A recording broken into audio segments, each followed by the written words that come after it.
Hi, everyone, and welcome back to Mission 1820. In this week's episode of Have You Ever Wondered? This is a weekly series where we answer a common biblical question in just 5 minutes or less. So, without further ado, let's get to this week's question. Have you ever wondered, does Satan need God's permission to attack Christians? This question arises from the two instances in the book of Job where Satan is requesting permission from God to attack Job's life. And also in the book of Luke, where Satan has asked permission to sift Simon Peter as wheat. Though Satan requested permission in Job's case, there is no biblical evidence that this is required on other occasions for Satan to attack Christians. In Job chapter 1, it shows that Satan was not able to attack Job on his own, but rather he needed God's permission to do this. We read in Job chapter 1 verse 10, where Satan says to God, "Have you not made a hedge around him, around his household, and around all that he has on every side? You have blessed the work of his hands, and his possessions have increased in the land." Satan must have known who Job was and all the protection that he had from God's hand. Maybe Satan and his demons had tried to attack Job before, but was not able to because of that hedge placed around him and his family. So when Satan presented himself before God, he was really asking God to remove Job's protection, to try and prove to God that Job only loved him because of what he has given him. Though Satan requested permission in Job's case, there is no evidence, again, that this is required in any other case. In fact, Satan went to God again to ask permission to attack one of his followers, and that was Simon Peter.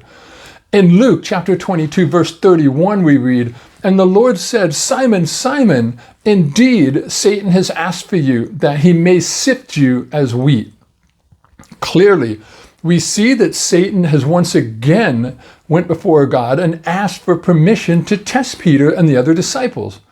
However, the passage does not say whether or not God actually allowed Satan to attack Simon Peter, but only that God prayed for Peter specifically so that his faith would not fail him.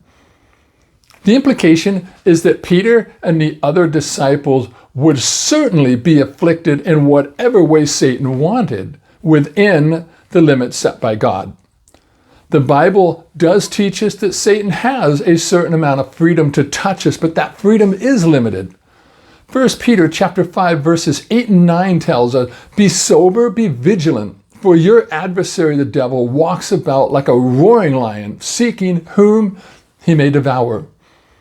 As Christians, we have a big bullseye sitting on our backs for Satan to take aim at, and he shoots those fiery darts of lust, lies, deceptions, and any other temptations he knows that we have. So, how do we protect ourselves against these attacks? James chapter 4 verse 7 tells us, "Submit yourselves therefore to God. Resist the devil, and he will flee from you." We as Christians are expected to have Satan attack us, and we are called to be prepared and to resist him. Ephesians chapter 6 verse 11 says, "Put on the whole armor of God, that you may be able to stand against the wiles of the devil."